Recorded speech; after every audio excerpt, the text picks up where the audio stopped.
अब इस क्वेश्चन में हम देखते हैं कि अगर मोर देन सीरीज़ दे रखी हो तो उसमें हम अर्थमेटिक मीन को कैसे कैलकुलेट करते हैं।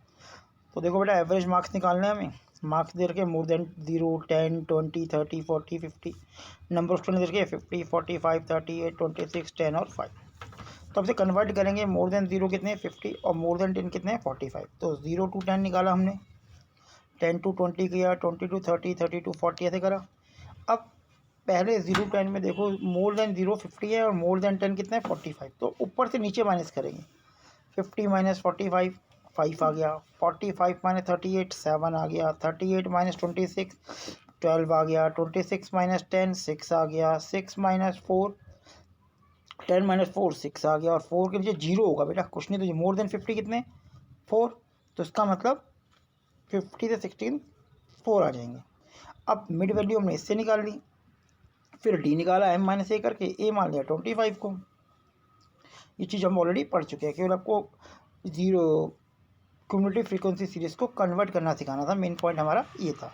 अब उसके बाद डी डैश निकाला, इसमें C10 मान लिया और एफ डी डैश निकाला। अब हमें पूरा फॉर्मूला पता है कि मीन निकालने के लिए मीन इज इक्वल टू, क्योंकि हमने स्टेप डिवीजन यूज़ किया है, तो फॉर्मूला बन गया A plus summation of f d dash upon में summation of f multiply by c. अब ए कितना गिवन है, A is equal to given है 25, summation of f d dash given है ये 23, समेशन ऑफ एफ हमें गिवन है 50 और सी हमें गिवन है 10। तो इसको कैलकुलेट किया, 5 को इससे काटा 4.6, तो 4.6 प्लस 25 किया तो 29.6। ये हमारा एवरेज मार्क्स कैलकुलेट हो गया इस क्वेश्चन के अंदर। ठीक है,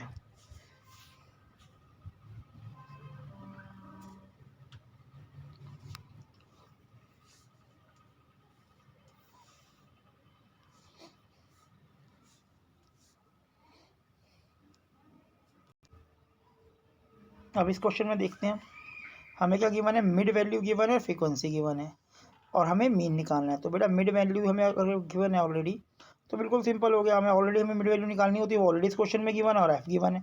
तो वही पहले ए निकाला m माइनस ए करके, ध्यान रखना है m में से निकालेंगे, ए 25 माना तो d is equal to m minus A. फिर डी डैश निकाला, यहाँ देखा किससे डिवाइड होता है 10 से, तो सी को हमने 10 मान लिया और सारी डी की वैल्यू को 10 से डिवाइड करते चले गए, तो हमारे पास डी डैश आ गया -2 -1 0 1 2। फिर इस आपको डी डैश से मल्टीप्लाई किया तो एफ डी डैश आ गया।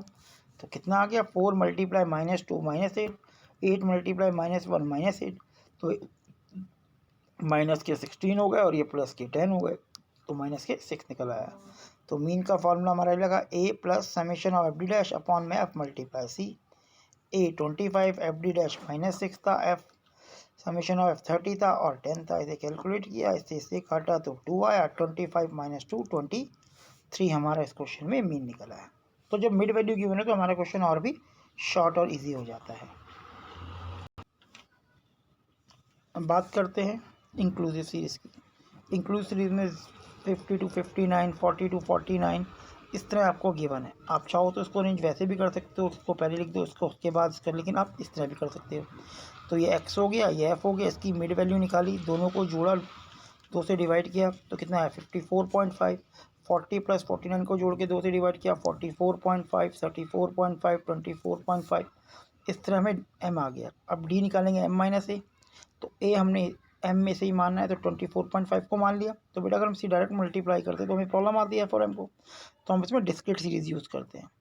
तो 24.5 को जब हमने a माना तो d m माइनस ए होता है, तो 54.5 में से इसको लेस किया, प्लस के 30 प्लस के 20 प्लस हर वैल्यू को माइनस करते चले गए। ये m है और ये a है, तो ये हमारे पास d आया। फिर d डैश निकाला, सेम पिछले क्वेश्चन की तरह 10 से डिवाइड कर दिया और फिर f और d को मल्टीप्लाई कर दिया। तो डायरेक्ट फिर हमारा फॉर्मूला यहाँ तक, क्योंकि हम पिछले क्वेश्चन में करते आ रहे हैं तो आप आराम से इजीली कर सकते हो। अब f और d डैश को मल्टीप्लाई किया, 1 मल्टीप्लाई 3 3, 3 मल्टीप्लाई 2 6, 8 मल्टीप्लाई 1 8, 15 मल्टीप्लाई -1 15 3 2। अब इसको जोड़ा प्लस वालों को और नेगेटिव वालों को, तो -4 आ गया। a plus summation of f d dash upon में summation of f multiply C.